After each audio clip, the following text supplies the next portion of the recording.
Enjoy the convenience of 7 days a week banking and extended hours with Cube from First Arkansas Bank and Trust. Member FDIC.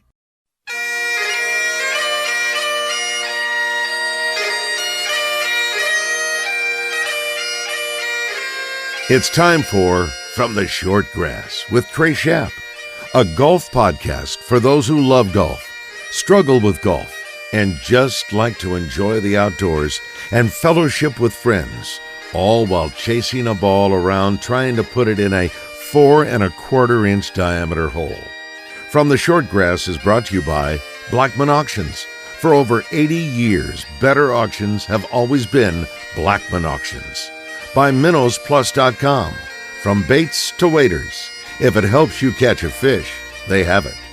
And now, from the Short Grass, here is your host, Trey Schaap. Welcome back to another edition of From the Short Grass. I am your host, Trey Schaap. We've got a lot to get to today, so we're going to jump right in. How about the United States Open out at Torrey Pines? Jon Rahm, a final round 4 under 67, gives him a final 4-day total of 278 -6. He wins by 1 over Louis Oosthuizen. Louis shot even par 71 on his final round to finish at -5. Harris English finishes third at -3. A lot to get to today on this edition of From the Short Grass. I want to tell you about our friends at Blackman Auctions. Since 1938, when the first Blackman auction was conducted, 3 generations later, Blackman remains family-owned and operated. You can find them on the web at blackmanauctions.com. We've got our rules segment coming up a little bit later in the podcast with Adam Carney.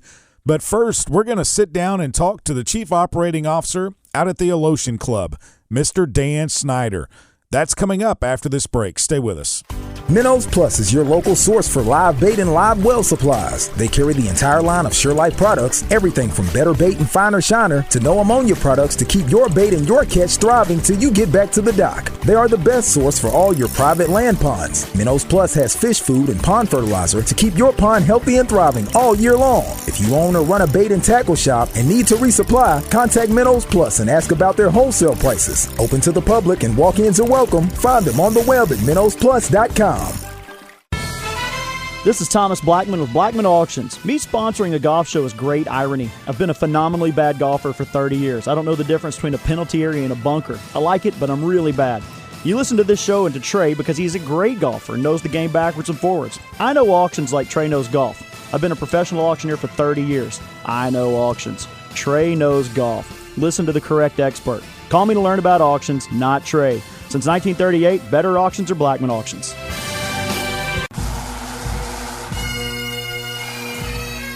Welcome back to From the Short Grass. On the tee, a good friend of mine and a great golfer and a really great guy, Dan Snider, Chief Operating Officer of the Alotian Club. Well, Mr. Snider, thanks so much for sitting down with us here on From the Short Grass. It's great to have you on. When did you first get started with the game of golf? I was 11 years old, and my father worked for a man that played golf, and he wanted my dad to play, and they needed a caddy, so my brother and I went out to caddy. So the first thing you know about golf is caddying, Yes. carrying the bag. Yeah. I caddied for my dad. My brother caddied for his boss. My brother's 2.5 years younger, and my dad paid me $1.25 for 18 holes, and my brother got $1.50.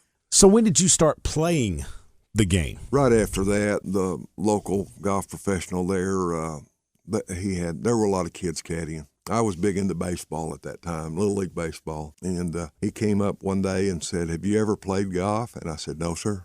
And he said, "Why don't you give it a shot?" And I said, "I don't have any clubs." And he said, I'll loan you some stuff to start. And took me out to driving range and said, "This is the way you grip it. And in those days, you hit your own balls." And he gave me a little bag of balls, and he said, "Don't lose them." I went out there and just started hitting on my own. And he would, from time to time, he would come out there and walk up and look at me. And he was gruff.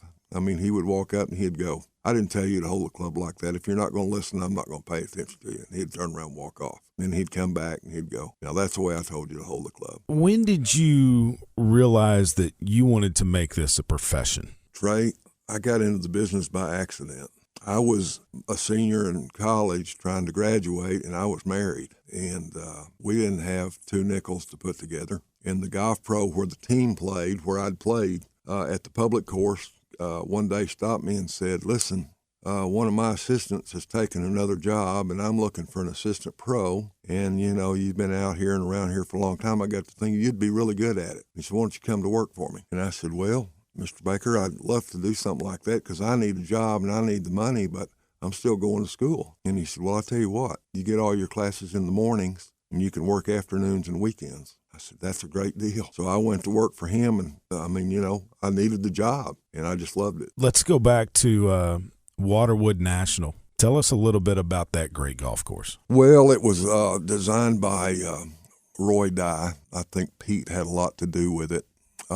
It was considered one of the most difficult golf courses in the country when it was first built. We hosted the PGA Tour Finals. It was 4 rounds at that time. All I remember about that is that 300 qualified for the tour for 4 rounds. So that tells you. It was a resort course just north of Houston, and it was a development, but it was just a really, really great golf course. In those days they had one mini tour. Really, it was National Golf, and a guy named Donnie Powers ran it, and he came in and said, we'd love to have some events here. So we hosted a couple of those. Jay Fox played. We had a lot of guys that went on to the tour out of that one that ended up getting their tour cards. And like I said, we hosted PGA Tour Finals, and it was a great place to be. And you left there, kind of stayed in the Houston area, Katy, Texas, to Falcon Point. Yes, Bruce Devlin and Bob Von Hagee were building a new golf course on the west side called Falcon Point. They called me one day and said, would you be interested in talking to us? And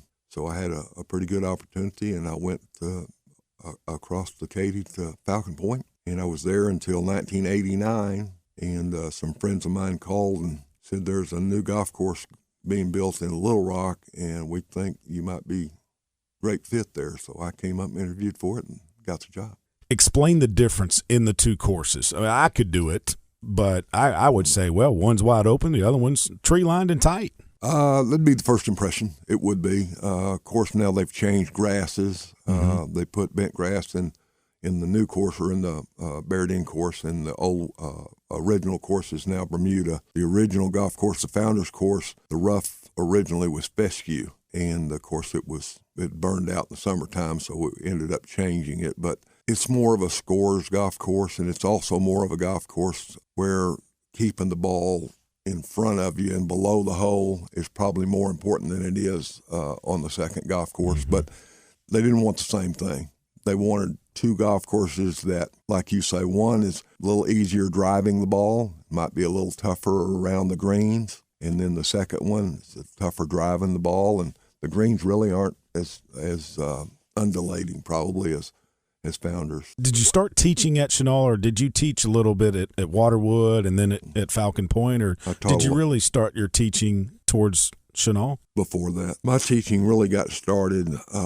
My first job in Houston was with Club Corp. Okay. And they sent me to a resort course called April Sound. A young man there, a high school player that was working there when I took the job, came in, and I started trying to help him. He asked me to watch him hit some balls, and I love teaching. Anyway, he turned out that he'd been taught by Bob Toski.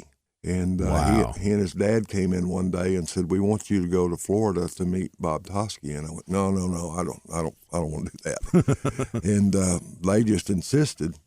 Well, unbeknownst to me, they had told Bob about me. And when we got down there, he wrapped his arm around mine and said, you're coming with me. And I spent the day, and he would walk up, like if you were there, he would walk up and say, Trey, this is a young golf professional from Houston, Texas, and he and I are going to watch you hit some balls, and I'm going to see what he has to say about your golf swing, so won't you hit some? And you'd start hitting balls, and he'd say, what do you see? What would you tell him? What order would you work in? What terminology would you use? And we did it all day. At the end of the day, he said, you've got a really good eye. And he said, your terminology is terrible. And, just what you wanted to hear. Right. And then he said, listen, there's 2 types of golf professionals. There's players and there's teachers. And he said, I haven't seen you play, but if you were that good a player, you probably wouldn't be a club pro. So would you be interested in becoming a great teacher? And I said, that's what I'd like to do. And he said, well, I'll help you. And that was my start. And then that was in 1980. Okay. And I went back to Houston, and this young man that I was telling you about won the state high school championship, and a couple other kids did really well. And then all of a sudden, a couple of the college kids called, and I had a couple of them. One of my college players got his tour card the next year, and then I don't know, all of a sudden, college players were calling me and tour players were calling, and I loved it, so I just kept doing it. When you look at some of those pros that you've worked with, I know Glenday is on the list, but who are some of the others? Oh, my goodness. Billy Ray Brown, Trevor Dodge, Jadon Blake. I worked with Daly for a while. That was interesting. I was going to say, when you see him take that club back, what were some of the conversations with Big John? You know, I want to say that if I ever was smart enough to do something, it was to realize that he had all the talent in the world and I didn't need to change anything. With him, it was just trying to say, what's the feel of the swing? And let's keep what works, let's keep it working. And so there wasn't a grip change or a setup change or a swing change with John. It was just trying to keep him in the same mode all the time. I know when you were the head pro at Chenal, supporting the University of Arkansas at Little Rock, or UA Little Rock is what they like to be called now, was a big part of that. Yep. And Win Norwood was the golf coach at the time, and now it's Jake Harrington. For the first time ever, they advanced to the NCAA championships this year. I know you were proud for the program. I really am. You know, I just, that's our college team here. I mean, everybody's a Razorback fan, and I get that, and I am too. But in Little Rock, you know, we have a university, and we have a team that I was really proud. They represented the city and the state and made it to the national tournament. And, you know, Wynn started that program, and I think sometimes we forget to give him the credit because he took it when there wasn't anything, and he was successful. Now they had really good teams. They just didn't get to the nationals. And you know, truthfully, I think Jake's doing good. Until this year, we hadn't had that success. So whatever we need to do in this community, you know, we started a golf tournament that we have in August every year to try to help them financially, and all the kids, all the players, men's and women's, come out there, and they play with the people that play in the event, and you get to know who the kids are, and it's just, to me, it's special. Let's go to your time at Chenal. You're out there, and you'd been there for several years, and you get a call from Mr. Warren Stevens. He wants you to start another club. Yeah. How did that conversation first go down? You know, before he finally called me and said he was ready to build a golf course, he had told me a few years earlier that he was going to build the club. I'd told him even then, I said, if you build that, I want to be a part of it. So it was over the 2 or 3 or 4 years, however many years it was, every once in a while we'd talk about caddies, or we'd talk about grass, or we'd talk about carts or architects. And so we'd talked about it back and forth. And he called one day and he said, I'm ready to build a golf course. And I said, well, then I'm ready to go to work for you. He had a vision. Oh, boy, did he ever. And, you know, even more than myself, I knew what he wanted to build, I thought. And I had my thoughts about what I hoped it would be, but it exceeded by, I can't tell you by how much, so much in what he wanted and what his vision was from day one. And so for me, it was heaven come true. All I had to do was follow the blueprint. When trees started getting knocked down, land was moved, when did you start to see that layout mold together and how it was looking as it was being constructed? A couple of things, Trey. First, we really were lucky. We didn't hit any rock to speak of except at the location where the clubhouse is. Really? Yeah. I mean, we moved a lot of dirt, and we did hit some rock, but we didn't do any blasting. We thought, wow, we're going to have a lot of rock. We didn't. As we went through, Mr. Fazio did a routing plan. Mr. Stevens would look at it, and we'd talk about it. We'd give it back to him with some thoughts, and they'd redo it. And I think he did 7 routings. One routing, but ended up 7 revisions. And he would talk to us about what he was doing, and he'd talk about cut and fill, taking dirt from high and bringing it to low, and flattening and shaping. And then he talked about the views or the vistas. And so I started to get a concept of it just from that. Once we went in and took the trees out, and there you could see this is where the hole was going to go. There wasn't a bunker, there wasn't a green, but you could tell, you know, the elevation changes and the turns and the slopes. I knew then it was going to be something. And Fazio's vision, it's like Warren had a vision for the club, but how Tom Fazio can look at that. I remember early on Warren and I standing with Mr. Fazio, and he was saying, now this hole's going to be a beautiful par 4 with down, a little left to right slope, and there's going to be a great view of the lake, and we're standing in 80-foot tall pine trees. Couldn't see from me to you. And Warren and I kind of looked at each other, and I said, what is he talking about? Right. So, but he just, he was, and he was a joy to work with. And I feel like a good friend of mine. I still talk to him 3 or 4 times a year. And the views are spectacular. For anybody that's ever been out there, and I know the public has been invited to a couple of events, and there are some others in the works that I believe the public will be invited to. So if you have not been out to the Alotian Club, your chance is coming. For the members, I would assume that they just rave over what that course is, the playability of it, how difficult it can be at times, and the hospitality that you get when you show up. Well, again, I'll go back to Mr. Stevens. I mean, he had a vision for what he wanted, and from day one, Alotian was an experience. It wasn't just a golf club; it was an experience, and it's about from the time you arrive till the time you leave. And again, I got to be a part of it, but it was, and I wouldn't leave out Mrs. Stevens. She was a big part of it as well. And people wouldn't know that, but the two of them together, they knew what they wanted, and they did it. They did it, yes. He didn't really open the doors to tournament golf on a national scene. At first, he had his dad's trust and the tournament for the members, but he brought in big-time names in golf. How did that all come about? Mr. Stevens, Jack Stevens, was very philanthropic. And he did so much for Little Rock in Arkansas. And a lot of times he did it and didn't really want people to even know that it was him. I had said one time that I wish we could do something that would really give, and Jack was gone by the time that happened. And so we decided to put together an event in his name to raise money for charity in Central Arkansas. So we talked about the concept, and we got the sponsors put together. And at the time, I was a staff professional for Nike. I went to Bob Woods, who was the president of Nike Golf, along with Kim Backus, and told him what we wanted to do, hoping that Nike would want to support us or sponsor us and be a part of it. And Bob Woods said, I think we can get Tiger for a day for you guys. Not a home run, grand slam home run. Oh, my gosh, yeah. At that day and time, he's basically in his prime. And Tiger actually, when he came out that day to do it, it was his first appearance after his father died. So that was kind of a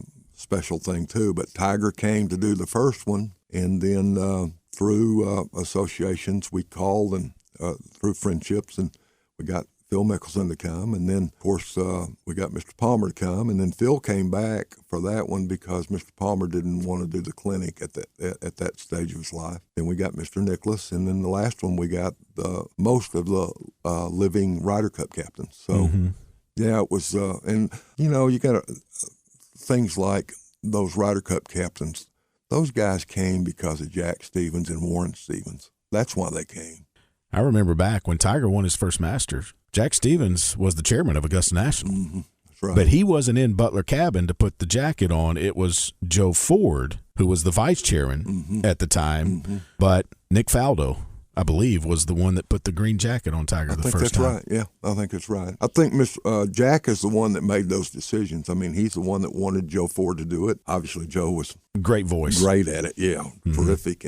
But again, it's just a relationship. It's kind of ironic that you had two Arkansans. Yeah. A golf course that is probably the most recognized golf course in the world, and you've got an Arkansan that's the chairman and an Arkansan that's the vice chairman. Yeah, I know. It's really special. And people don't think about that much, but that is true. It's really something. Mr. Stevens, Warren Stevens that is, has hosted the Western Amateur, the Arnold Palmer Cup, but for golfers in the state of Arkansas, in 2027, the Alotian Club is going to host the Arkansas State Golf Association men's and women's amateur.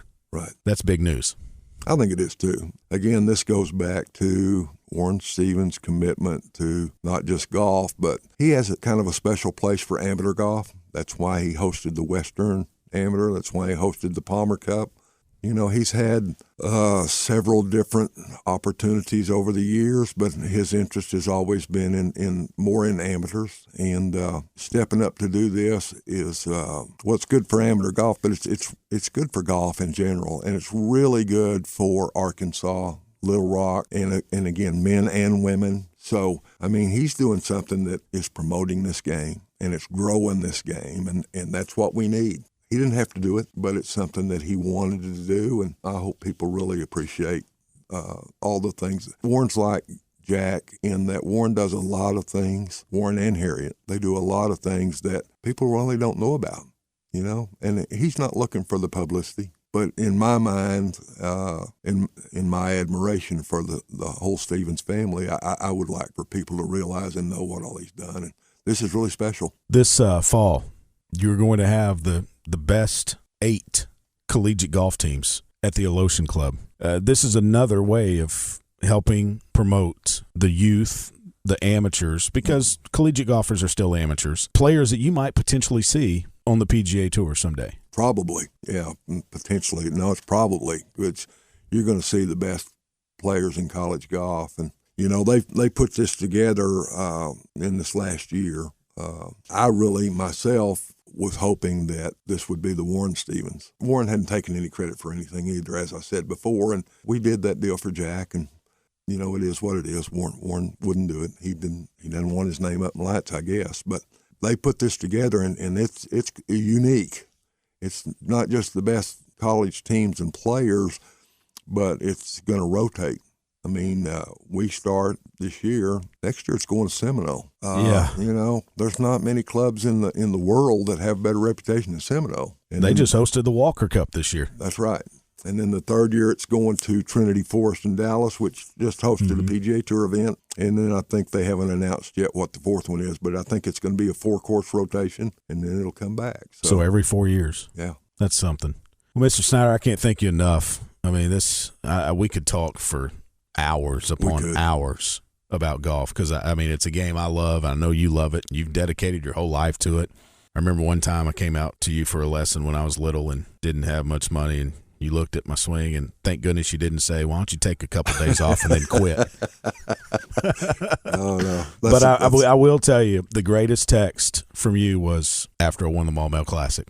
I remember. It meant a lot. Well, thank you. I think it's relationships, Trey. In our world, I know, when someone wins a tournament, how much hard work went into that. People don't win golf tournaments without a lot of effort, a lot of work, a lot of dedication, and sometimes they get a pat on the back and they hand them a trophy and off you go. But it's nice at the end of the day when the people that really understand it, it doesn't take much to call and say, hey, good job. Thanks for your time. This has been fun. Well, it has for me too. And I'm like you. I love the game. And so anything that we can do to promote this game, because people can play it their entire lives. It's not something that when you get out of school, you have to quit. And I think that's one of the great things about it too. So thanks for what you do. Our special thanks to Dan Snider for coming in and sitting down with us. For those of you golfers who love to fish, you need to check out MinnowsPlus.com. They have all of your bait and tackle needs right there on the web, MinnowsPlus.com. You can order, they'll ship it to you, MinnowsPlus.com. We're back after this. This is Thomas Blackman with Blackman Auctions. Me sponsoring a golf show is great irony. I've been a phenomenally bad golfer for 30 years. I don't know the difference between a penalty area and a bunker. I like it, but I'm really bad. You listen to this show and to Trey because he's a great golfer and knows the game backwards and forwards. I know auctions like Trey knows golf. I've been a professional auctioneer for 30 years. I know auctions. Trey knows golf. Listen to the correct expert. Call me to learn about auctions, not Trey. Since 1938, better auctions are Blackman Auctions. Minnows Plus is your local source for live bait and live well supplies. They carry the entire line of SureLife products, everything from better bait and finer shiner to no ammonia products to keep your bait and your catch thriving till you get back to the dock. They are the best source for all your private land ponds. Minnows Plus has fish food and pond fertilizer to keep your pond healthy and thriving all year long. If you own or run a bait and tackle shop and need to resupply, contact Minnows Plus and ask about their wholesale prices. Open to the public and walk-ins are welcome. Find them on the web at minnowsplus.com. Now on the tee with our weekly rules segment, here's PGA Master Professional Adam Carney. Adam, loose impediments. You can move them, and now in a bunker, you can move loose impediments. If there's a twig around your golf ball and it's going to impact your swing, as long as the golf ball does not move when you're moving that twig, you can move that twig out. You can move a rock. You can move a leaf, whatever. Let's just hit on real quick. A loose impediment is something that is natural. That's not attached. That's not attached, fixed, or growing. So it could be a twig, it could be a stone, it could be anything, again, that's natural. And we talk about also, I think there was a decision that talked about how a bench that's made of wood is natural, but it's been transformed into something that is not natural, so it's no longer a loose impediment, it's an obstruction. But the big change, obviously, is being able to remove loose impediments in a bunker. We did have a conditional option for years now with stones and bunkers, where stones and bunkers could interfere with the lie of the golf ball, the area in which you're going to strike it. Could damage the club. Could damage the club. The stone could come out, fly into a gallery or a fellow competitor or opponent and strike them.